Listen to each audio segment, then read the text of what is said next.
What if I told you that every story has a shape, and once you see it, you'll never look at storytelling the same way again? In 1946, before publishing a single book, Kurt Vonnegut stood in front of a chalkboard and sketched out something wild. It was the emotional arc of a story, drawn as a graph. And with that, he changed the way we understand storytelling forever. This idea of mapping a character's journey completely changed how I think about stories, and in this video is going to change how you approach your characters, your pacing, and your reader experience. I'm Carson Long. I've spent the last few years breaking down what makes storytelling work, and today we're walking in the footsteps of one of the greats to uncover the hidden shape behind powerful character arcs. Let's dive in. Your character journey is important, and understanding the highs and the lows of that journey helps you understand the reader's experience of your character.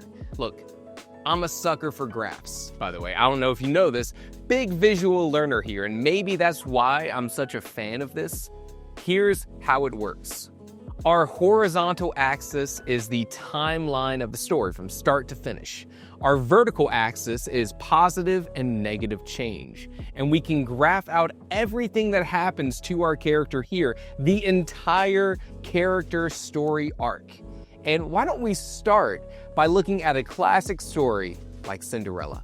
Things start pretty bad, and then they get worse, and then they get better, and then all hope seems lost, and then things are better than ever. And of course, this is an oversimplification, so bear with me. Cinderella starts in a bad place. We see how difficult things are, how she can't get what she wants, and then we have the fairy godmother come in and Cinderella goes to the ball. Note the change here in Act 2.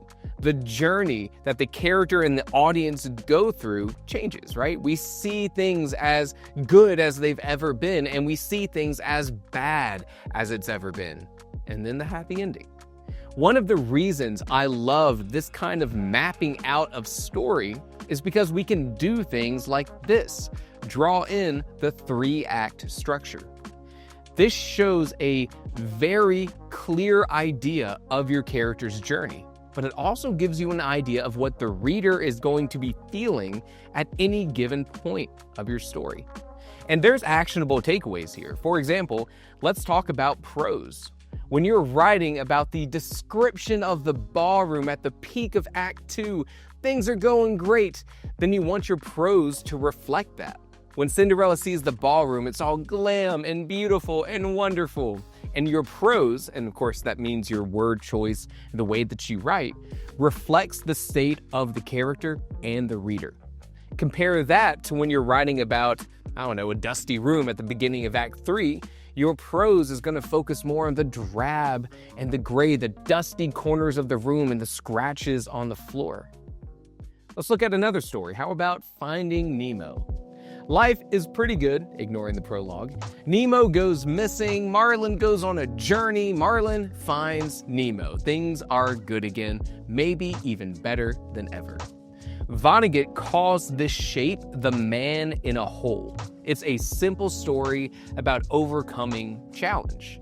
Marlin in Finding Nemo has very little positive things happen throughout the story. Maybe you could argue that him meeting Dory is a positive, but Marlin might consider that a negative. But in the grand scheme of his character arc, Marlin has one challenge to overcome. And at the end of it, Marlin has changed for the better because he worries less and is maybe more social. I think that was his big change. Your character arc can be this simple. Right? This is an arc we've seen 100 times. Die Hard, Rocky, a million other things. Not every story needs to have a Breaking Bad style character arc of wins and losses and betrayals. By the way, click on this video to see my tips on creating an anti-hero like Walter White. Sometimes you might have an arc that looks way less dynamic depending on the story that you want to tell. Let's take John Wick, for example. The John Wick movies are great, action-packed, fun to watch. But what is the character arc of John Wick in that first movie? This is bad. John Wick is grieving the loss of his wife. He gets a dog, the dog gets killed, and then he goes on a revenge spree. Things don't really get better. Terrible things happen. I mean, there's not really like a happy ending here. It's kind of funny to look at on a graph. Okay, so let's talk actionable stuff. How can you use these graphs and visually marking out your character's journey to understand or even improve your story? Here's how I do it. I map out my character's arc. Here's an example from the draft of my upcoming thriller, Upon Careless Gray Hills. The main character arrives to a small town in Alaska, he's feeling out of place, a murder is discovered, and a whole bunch of things happen. Looking at this, I see some things about my character's arc that I would have never seen before. I would have missed it. In the first half of my story, we have this repetitive downfall. Things get better, and then they get worse. Now I have a decision to make. Is this the kind of arc I want to tell? Do I find this repetition to be a bad thing? If I did, I could try to break up this repetition by building something up at the beginning of Act 2. And if I did not find that repetition a bad thing, which I don't, then I could choose to be even more intentional about my story decisions regarding that repetition. Maybe I want there to be a smaller change in Act 3 that reflects that repetition in Act 1. And this is always a cool thing to be able to do in your understanding of story. Something I almost always do after a draft is to consider the highs and the lows here and think about how they can be improved. And I consider a successful edit for stories like this by shortening the whole story and making it more intense, making those highs and lows higher and lower. With this in mind, I can consider how each change in this graph can be made more intense, whether that's restructuring the story, amping up tension, changing how I present information to the reader, or even adding more danger. You can even do this sort of thing with multiple characters and get some really fun insights. For example, you can organize your story so that when the protagonist falls, the antagonist rises, sort of mirroring each other.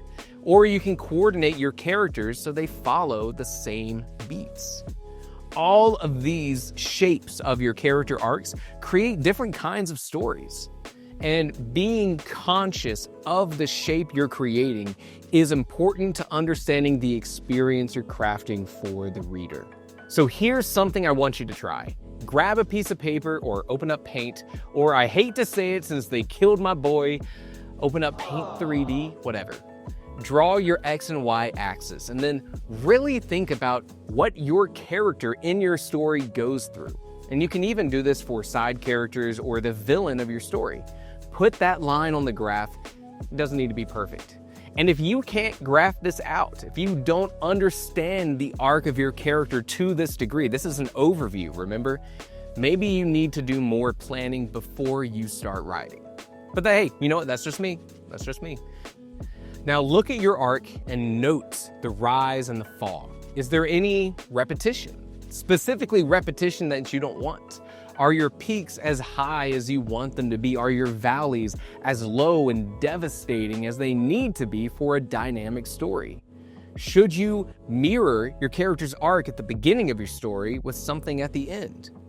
And if you're still in the planning stage of your story, you could even start with something like this and write to it, using this as sort of like a guiding principle to your drafting process.